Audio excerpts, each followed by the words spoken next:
Este proyecto ha sido ganador del Fondo de Fomento Concursable para Medios de Comunicación Audiovisual, un mecanismo de fortalecimiento de la pluralidad de voces y subsidiado por el Ente Nacional de Comunicaciones, bajo la licencia del Creative Commons, Atribución Compartir Igualdad 4.0 Argentina. En primer lugar, la palabra solidaridad. Ya te digo la segunda palabra, que es niñez, juegos, y elijo estas palabras casi en asociación porque cada vez que pienso en el conurbano, pienso en mi niñez, en el barrio 12 de octubre, en Lomas del Mirador, en el Partido de la Matanza. Pienso en mi niñez y en las personas adultas que rodeaban mi niñez, vecinos y vecinas, y en todos los gestos solidarios que pude observar, que pude vivir, que pude atravesar junto a esos vecinos, vecinas, familia, amigos, amigas. Amistad también es una palabra potencialmente fuerte que asocio también a la infancia, a la adolescencia, a la juventud, bueno, a todo lo que fue mi crecimiento en el conurbano bonaerense. Y afortunadamente me aparecen un montón de recuerdos muy felices, graciosos y solidarios de mi vida en el conurbano. Por ahora me quiero quedar con estas tres palabras, que serían solidaridad, niñez y amistad. Suena conurbano. Suena conurbano. Warning Radio. Periodismo, identidad, territorio. Warning Radio. En este episodio de Suena Conurbano, Warning Radio, Vanessa Orieta, hermana de Luciano Arruga, desaparecido en Democracia. Arranquemos por el principio, y que está muy atravesado, ¿no? con el conurbano, con el territorio, con el barrio, y que tiene que ver con Luciano. ¿Cuándo fue ese primer momento en el que Luciano te cuenta a vos o le cuenta a tu familia que algo le estaba pasando? Luciano, cuando nos cuenta que algo estaba pasando y que ese algo era tremendo y que tenía que ver con el accionar nefasto de la policía, bueno, esto fue alrededor de sus 15 años. Yo tenía mucho diálogo con mi hermano.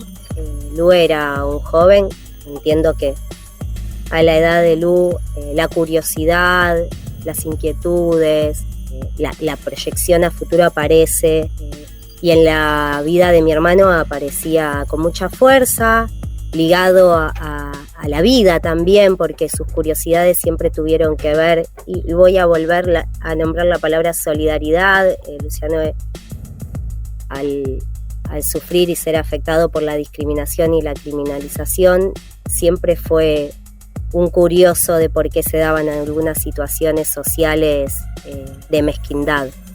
Entonces siempre charlábamos sobre las injusticias, sobre respuestas solidarias que se podían dar ante algunos hechos que a él le hacían doler mucho.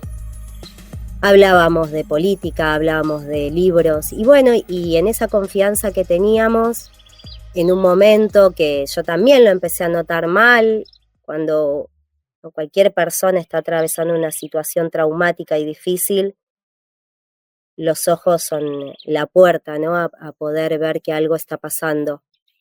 Y yo lo sentía en mi hermano, ese peligro que él no se animaba a contar y que finalmente terminó pudiendo expresar un día en el que me contó a mí que un grupo de policías estaba haciendo determinada acción en el barrio 12 de octubre y que a él le habían propuesto salir a robar para ellos.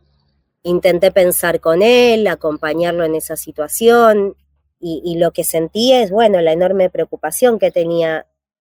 Y en ese momento lo que entendí es que su preocupación estaba más dirigida a nosotras, y cuando digo a nosotras me refiero a mi mamá, a mí. Y llegó a decir esto, bueno, no contar demasiado para no exponerlas a ustedes.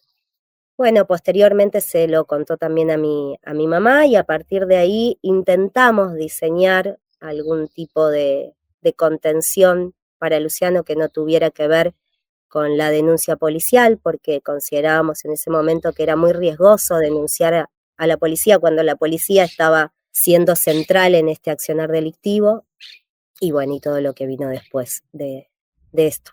¿Cómo se movía la policía en el barrio 12 de octubre? ¿Qué sabían ustedes como vecinas, vecinos del lugar? Siempre, desde que yo tengo recuerdo, la policía en mi barrio y en otros barrios tenía una presencia fuerte y ligada siempre a hechos delictivos y violentos. No puedo decir que desde que se nace ya naturalmente se activa un resguardo en el cuerpo anti-yuta, pero desde que somos muy chiquitos y chiquitas en los barrios percibimos que son personas que se presentan en nuestros lugares, en nuestros territorios, en nuestras casas, ¿no? Por ejemplo, cuando se realiza un allanamiento y ni siquiera aparecen órdenes y patean puertas, pues todas esas imágenes van logrando que en ellos y en ellas el peligro, ¿no? Me refiero a los efectivos policiales. En el momento en que mi hermano estaba pasando por su adolescencia, esta sensación era la misma, de sentir que la policía representaba todo lo violento y peligroso para nuestros barrios, y esto particularmente de saber que estaban vinculadas a acciones delictivas no apareció como posibilidad a raíz de las palabras de Luciano, ¿no? Era algo que ya se venía agitando, informando, y por supuesto que al momento de contarlo Luciano, lo que generó es, bueno, qué fulero, qué difícil nos tocó, y podía pasar, porque no estábamos exentas de que algo así pasara con la policía que padecemos en los barrios. Podríamos decir que se sabía que la policía estaba reclutando pibes para hechos delictivos. Qué fuerte que decís, bueno, nos tocó. Llegó el momento en el cual intentan reclutar a Luciano, ¿y cuál es la reacción de él? La reacción de Luciano fue negarse a salir a robar para la policía. Un acto político de dignidad enorme en la vida de un pibe de 15, a pesar de que se haya y se siga intentando quitarle un posicionamiento político a los pibes y pibes de las barriadas. En el caso de Luciano y en el caso de muchos otros, aparece firme y fuerte, y en el caso de Luciano apareció con mucha firmeza, no quiero salir a robar para la policía, y cuando lo expresó de esta manera. Me ofrecieron esto, dije que no, y yo no esperaba otra respuesta por parte de mi hermano, un joven muy consciente de la realidad que le había tocado atravesar, siempre intentando ser generoso y solidario con quienes estaban en un peldaño inferior al de él, y con mucha bronca por lo que estaba sucediendo, mucha bronca, y esa bronca se fue agudizando en la medida que su no dio lugar a futuras y nuevas detenciones, y a medida que se agudizaba la bronca también se agudizaba esa tristeza en los ojos de Lu, esa resignación que veo actualmente en la cara de muchos pibes. Actualmente, cuando me toca tener que acompañar, ya sea por militancia o por trabajo, situaciones similares a las de mi hermano, encuentro esos mismos ojos, de cansancio, de agotamiento, de bronca ante tanta humillación, de tristeza ante la imposibilidad de encontrar adultos y adultas que puedan enfrentarse a todo esto y decir basta y proponer otra forma de vivir en sociedad, sobre todo para las niñeces, las adolescencias y las juventudes. Eso quiero rescatar, que dijo que no, posicionado políticamente y con mucha dignidad. ¿Cómo fue para ustedes organizarse como familia? Porque no había posibilidad de acudir a alguna institución que resguardara a Luciano. ¿Qué estrategias ustedes se dieron para cuidarlo? Bueno, en ese momento nuestra estrategia fue muy precaria. A mí siempre me surge o tengo la necesidad de aclarar que la situación de mi familia hoy también es compleja. Mi familia sigue viviendo en el barrio 12 de octubre, con un montón de problemáticas que van atravesando sus vidas. En ese momento la situación era un poco peor, económicamente, socialmente, y lo que estaba pasando con Luciano era un desastre en ese cúmulo de cosas. Y intentamos hacer lo que estaba a nuestro alcance, que era muy poco, entiendo hoy, que fue hablar con Lu, llegar a un acuerdo en cuanto a sus salidas del barrio. Me refiero a que no saliera de noche solo, que estuviera con amigos en lo posible, que avisara, que intentara no discutir con los policías. Esto me parece brutal, o sea, hasta el día de hoy, si lo digo, me sigue provocando lo mismo, entre bronca y llanto. Que no discutiera, que si lo paraban, tratara de estar tranquilo. Ay, por favor, qué desastre.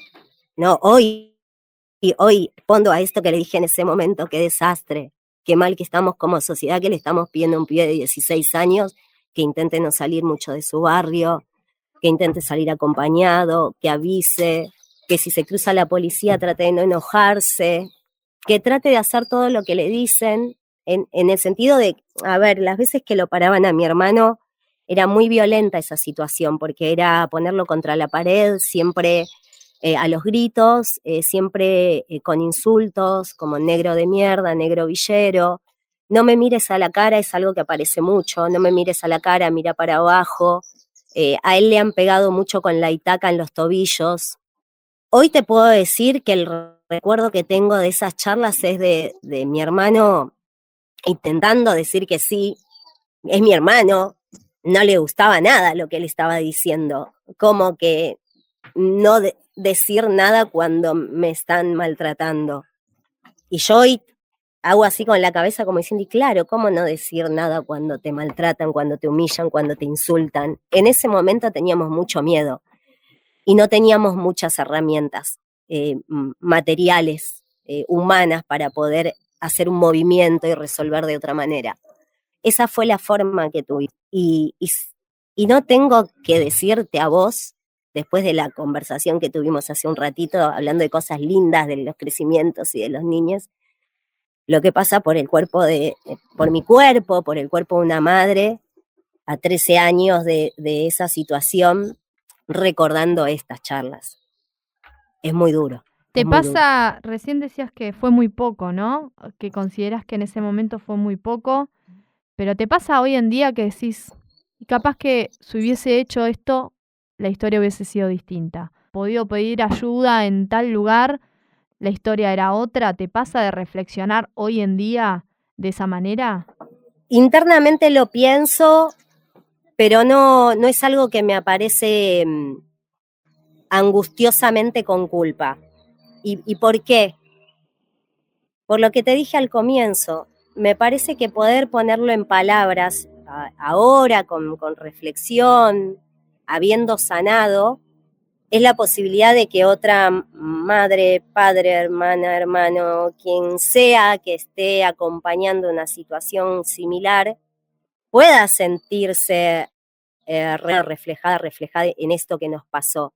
Y no me puedo culpar por una respuesta que se tuvo que dar en el marco de condiciones sociales, económicas, que nos eran totalmente adversas. Yo puedo pensar que podría haber hecho otra cosa, ponerle, sacarle un pasaje a mi hermano y mandarlo a otra provincia, a otra casa, con gente que lo contuviera. Bueno, esos no eran los recursos humanos que yo tenía en ese momento. Precisamente las clases sociales se definen no solamente por lo monetario, sino también por los recursos humanos con los que contás en determinados momentos, que te pueden ayudar, explicar, orientar, todo eso se fue construyendo con el devenir de la organización y la lucha en el marco de visibilizar la situación de la causa de Luciano. En ese momento éramos Mónica y Vanessa, barrio 12 de octubre, con una situación económica muy dura, con una situación social compleja, intentando hacer lo que estaba al alcance de 2 mujeres, 3, mi abuela grande, 3 mujeres. Muy difícil, extremadamente difícil. Claro que una vez que intentamos visibilizar esta situación, no solamente aparecía la discriminación y criminalización hacia Luciano, sino hacia la familia, atravesado fuertemente por un machismo horrendo que también nos ubicaba en un lugar criminalizante. ¿Qué les decían? ¿Qué cosas ustedes sabían que les decían? A veces no hace falta decir, sino indagar. ¿De qué trabajás vos, Vanessa? ¿De qué trabaja tu mamá? ¿Hace cuánto? Bueno, cosas que quizás necesiten tener en claro determinados actores de poder para poder hacer de esa persona un ser humano. ¿A qué voy? Si la persona está cargada de problemáticas, se la empieza a deshumanizar porque siempre va a haber un porqué ante la falta de respuesta por X hecho. En el caso de Luciano, siempre hubo muchas preguntas en torno a la familia. ¿Qué hacíamos o qué dejábamos de hacer? Claro, porque así también había iniciado la causa judicial, con una fuerte impronta criminalizante hacia Luciano y hacia la familia. Después te puedo decir situaciones diversas en reuniones donde nos han tratado directamente mal, donde nos han hecho esperar 1000 horas, donde después de esperar 1000 horas nos han dicho que finalmente no nos podían recibir, y cosas más groseras que quizás yo todavía no esté en condiciones de ponerlas en palabra, pero que tienen que ver con la misma lógica de criminalizar a las familias, y que a mí me han afectado mucho. Vanessa Orieta es socióloga. Desde el 31 de enero del año 2009, con la desaparición de Luciano, se convirtió en una referente y militante por los derechos humanos y contra la represión policial. Su búsqueda fue, desde el primer momento, conocer la verdad sobre lo que pasó con su hermano y denunciar la realidad que viven las pibas y los pibes en los barrios. Búscanos en @FM en Tránsito en todas las redes. En Spotify Como Suena con Urbano Warning Radio. Y en www.comunicacionsocial.org.ar.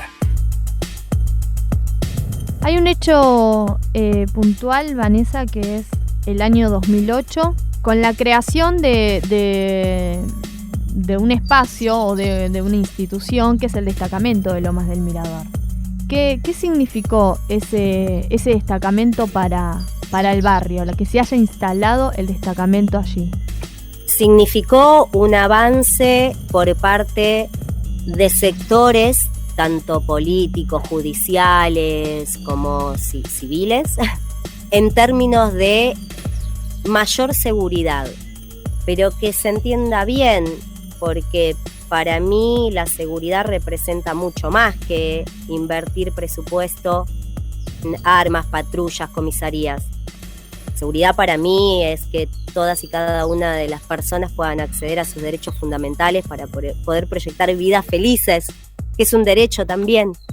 En este caso fue el avance, desde mi opinión, de una derecha recalcitrante, altamente violenta, con una mirada discriminadora y criminalizante hacia los barrios pobres o empobrecidos, mejor dicho, y sobre todo hacia los y las jóvenes de esos barrios. El destacamento se inauguró en el año 2007 por un pedido de más seguridad, impulsado sobre todo desde un grupo de vecinos que a su vez estaban nucleados en un foro de seguridad que se llamaba Vecinos en Alerta de Lomas del Mirador. A su vez, la apertura del destacamento significó para este sector social que exigía más seguridad, significó tranquilidad porque los efectivos de este destacamento en ese momento tenían como tarea controlar tanto a Barrio 12 de Octubre como Barrio Santos Vega. Controlar, disciplinar, por supuesto que estas no eran palabras que aparecían, por ejemplo, en las palabras del intendente de Matanza, Fernando Espinosa, al momento de la inauguración. Pero prontamente lo que se empezó a notar es que los efectivos del destacamento tenían una relación con ambos barrios violenta, con el mandato de controlar sobre todo a los jóvenes de esos barrios. ¿Y por qué a los jóvenes o cómo nos podemos dar cuenta de que esto se dio en este sentido? Porque empezaron a aparecer sobre todo relatos de pibes y de pibas que eran hostigados en la vía pública. Cada uno de ellos lo que relataba eran hechos de mucha violencia. Empezamos a saber de detenciones también, donde algunos de ellos después de salir hablaban de hechos de violencia que involucraban golpes físicos, y entre esos relatos aparecía el de mi hermano también, que empezaba a sufrir lo mismo que el resto de sus pares en ambos barrios. Como una actuación común, ¿no? En todos los casos, ¿no? Y en el 2008, ¿qué es lo que sucede con Luciano? Primero se da esta propuesta que comentábamos hace un rato, esta propuesta de salir a robar para la policía. Ante la negativa de Luciano, se dan una serie de hechos más. Uno de ellos es la detención que Luciano sufrió el 22 de septiembre del año 2008. Luciano es detenido, es llevado al destacamento policial de Lomas del Mirador. A la mañana nos asistentes con mi mamá para poder retirarlo. No lo pudimos hacer. Luciano estuvo desde la mañana hasta entrada la noche detenido en lo que en ese momento era la cocina del destacamento de Lomas del Mirador. Vanessa, ¿cómo se enteran ustedes que Luciano está en el destacamento? ¿Se comunica telefónicamente? ¿Cómo logran saber que está ahí? Nos avisan, seguramente algún vecino, alguna vecina, no tengo el recuerdo, pero de algún modo nos avisan. Lo conocían a Luciano también, por otro lado, los mismos efectivos del destacamento lo conocían, podrían hasta habernos avisado a través de alguien. Queda a muy pocas cuadras del barrio 12 de Octubre, y que te comentaba antes de hacer sus rondines por el barrio, bueno, tanto los vecinos del barrio conocían a quienes patrullaban, como quienes patrullaban conocían a la gente de un barrio, de una manzana aparte, muy chico barrio 12 de Octubre. Pero sí, en cuanto nos avisan, nos trasladamos al destacamento, caminamos, son 2 cuadras hasta el lugar, y en uno de esos diálogos que yo empiezo a tener con quien en ese momento era el teniente primero, Julio Diego Torales, escucho que mi hermano me grita desde la cocina del destacamento que le estaban pegando y que lo sacara de allí. Bueno, todo lo que sucede a posteriori es esto, es bronca, es angustia, la necesidad de que Luciano saliera de allí, la policía del otro lado también poniéndose muy firme, muy violenta, de acá no se va, hasta que no se resuelvan algunas cuestiones de papeleo. Durante ese transcurso de estar mi hermano privado de su libertad, encerrado en la cocina del destacamento con 16 años, nunca, en ningún momento durante esa detención, se hizo presente en el lugar un trabajador o trabajadora de un organismo de niñez. Esto es sumamente importante. Nunca le dieron una derivación y se hizo presente un trabajador, trabajadora de niñas. Mi hermano quedó rehén de una situación extremadamente violenta, de la cual nos pudimos enterar una vez que salió. Mi hermano no tenía su DNI, así que hubo que ir a buscar una partida de nacimiento a la casa de un familiar que no se encontraba viviendo en el barrio. Cuando logra salir alrededor de la tarde-noche, lo que cuenta Luciano es que había sido golpeado por varios efectivos, que habían intentado que comiera un sándwich que habían escupido previamente. En fin, contó una serie de situaciones muy dolorosas y bueno, y después de escuchar, intentar calmar su angustia, nos dirigimos al Policlínico de San Justo para que pudieran constatar los golpes que había recibido. Ese certificado de asistencia al Policlínico de San Justo fue una prueba en el juicio a Julio Diego Torales, en el cual quedó condenado a 10 años de prisión efectiva por torturas físicas y psicológicas que sufrió Luciano. El único que quedó detenido por esa situación. El único que, ahora vamos a hablar de Torales, pero digo, fue el único que recibió una condena por lo que le suceda a Luciano ahí en el destacamento, pero no era el único policía que estaba ese día en el destacamento. Digo, cuando ustedes van, había más personas. Claro, cuando nosotras nos acercamos al destacamento había varios efectivos. De hecho, en el juicio queda evidenciado que alguno de ellos se ubica en el lugar del hecho.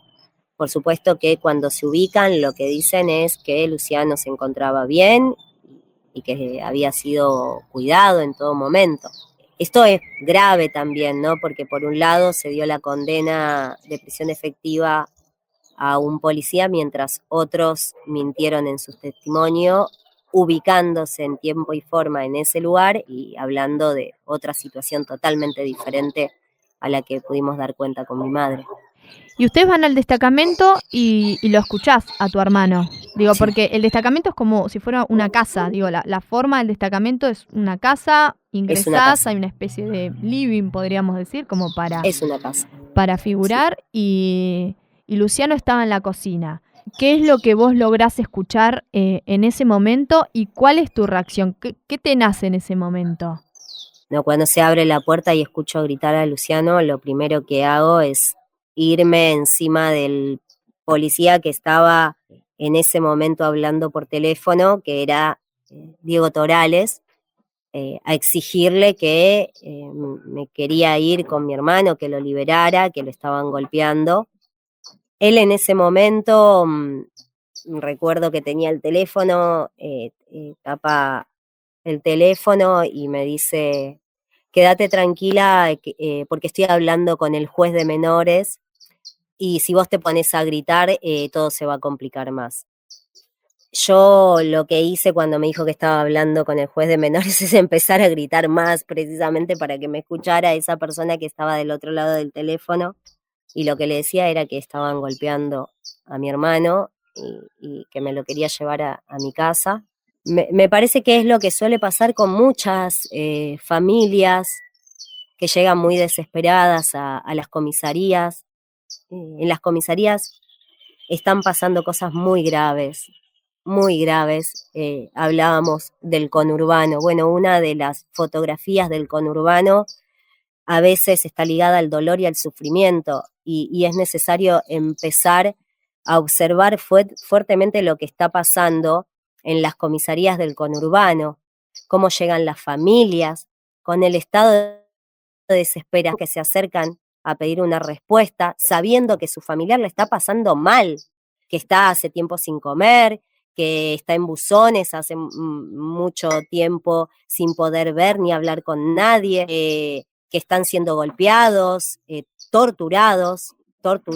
Digo, lo que está pasando es muy serio y se llega con mucha desesperación a las comisarías, no con tanto armado protocolar, no llegamos con un abogado o una abogada que pueda asistirnos en ese momento, llegamos con mucha desesperación, muy desarmados, muy desarmadas, intentando que eso termine, y lo hacemos desde la emocionalidad.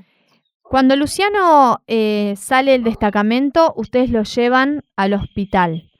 Así visiblemente, vos, ¿cómo lo viste corporalmente? Digo, más allá de la revisión médica, ¿no? ¿Qué es lo que vos viste en tu hermano? Lo primero que veo no es físicamente a mi hermano sus golpes.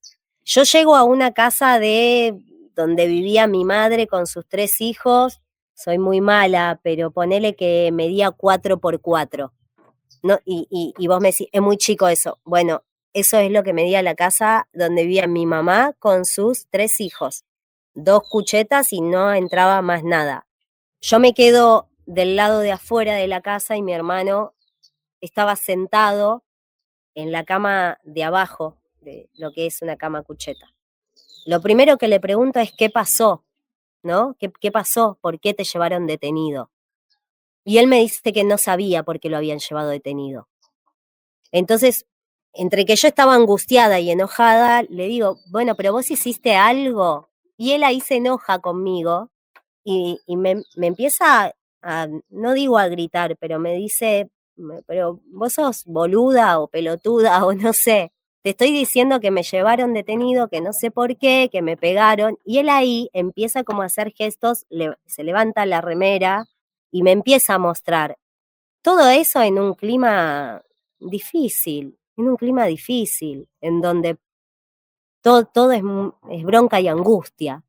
Y también frustración, porque volvemos a lo mismo, cuando no tenés una vida que garantice determinados aspectos y que al mismo tiempo permitan transitar de una manera más sencilla. No digo que sea sencillo porque es tremendo lo que pasó, pero con otros recursos quizás se lleva de otra manera. En ese momento, lo que a mí me queda como foto es esto, ver a mi hermano sentado en una cama, yo del lado de afuera de la casa, preguntando estupideces en mis nervios, y escuchando la respuesta de mi hermano que venía con mucha rabia y que me iba mostrando partes y me iba diciendo, y quisieron obligarme a comer un sándwich escupido, y como todo eso me lo decía con bronca, como, y encima me venís a preguntar por qué, cuando me pasó todo esto.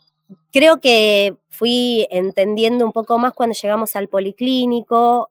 Quien primero nos atiende era un policía, eso a Luciano lo pone nervioso, entonces ahí yo intento hablar con el médico y explicarle, mirá, necesito que veas a mi hermano, me hagas un certificado, pero él no quiere ver, hay un policía en la puerta, no quiere cruzarse con el policía, tiene temor, necesito que lo atiendas. Bueno, y ahí pudimos lograr que el médico lo atendiera y ahí pude ver, mientras me iba explicando el médico, lo que mi hermano había padecido. Los golpes que tenía a la altura de las costillas, dolores que sentía él, o sea, él mostraba dónde estaban sus dolores, contusiones en la cabeza, o entiendo que ese es el término. Eso me acuerdo, eso recuerdo de ese momento. En el 2015, la justicia condenó a 10 años de prisión al policía Diego Torales por las torturas contra Luciano Arruga ocurridas en el 2008. Las ciudades suenan. Esta locura que es el conurbano. Las historias viven. No podría pensarme de vivir en un lugar más tranquilo. Suena Conurbano. Warning Radio. Llega el 31 de enero del año 2009. ¿Qué pasó esa noche? No que pudieron reconstruir a partir de la investigación, sino cuando ustedes se dan cuenta que Luciano no está regresando al hogar. No, mi mamá se da cuenta inmediatamente. Luciano no se iba y no avisaba, o sea, no se iba y se quedaba mucho tiempo fuera de la casa. No era un pibe que tenía esas actitudes. Hacía mucha esquina en su barrio, en barrio 12 de octubre, y vivía, la esquina era a metros de su casa, entonces siempre o se lo veía ahí o estaba en la plaza que está pegada al barrio 12 de octubre. Después no tenía vínculos sociales por fuera de Lomas del Mirador.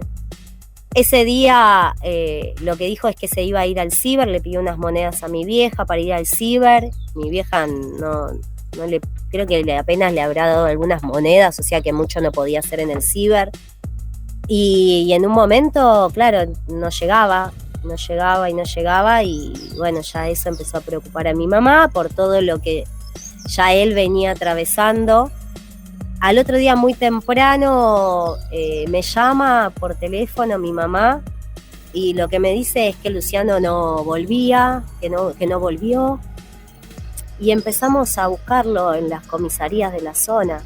Como fue inmediato, fuimos al destacamento primero, fuimos a la comisaría octava después, fuimos a la comisaría de San Justo, pasamos por los hospitales de la zona, pasamos por el maldito Santoyani también, pero sabíamos que algo le había pasado y que ese algo tenía que ver con la policía. Eso sí, inmediatamente lo vivimos de esa manera. Entre la detención en el 2008 y la desaparición de Luciano el 31 de enero del 2009, ¿Luciano sigue siendo hostigado por parte de la policía?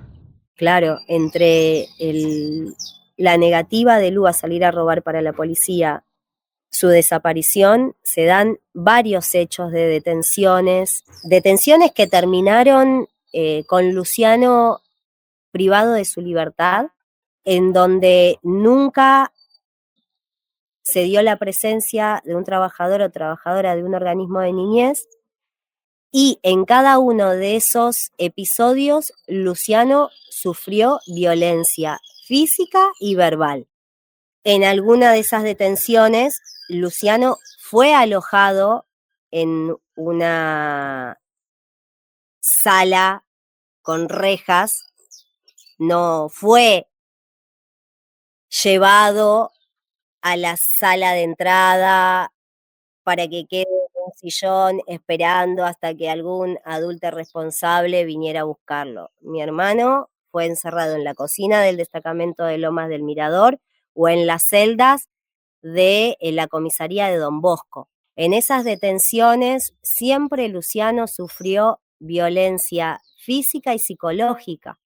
Lo agravante de esto es que Luciano también empezó a sentir el hostigamiento en la vía pública, lo que tornaba mucho más angustiante la situación, porque Luciano llegó al punto de ya no querer salir del barrio 12 de octubre, y estoy hablando de ir hasta mi casa en ese momento, que quedaba a 10 cuadras del barrio 12 de octubre, porque tenía miedo de cruzarse con los efectivos policiales y que volviera a pasar lo que venía sucediendo, que era la serie de insultos, el agachar la cabeza, los golpes con itaca en las piernas, morder bronca.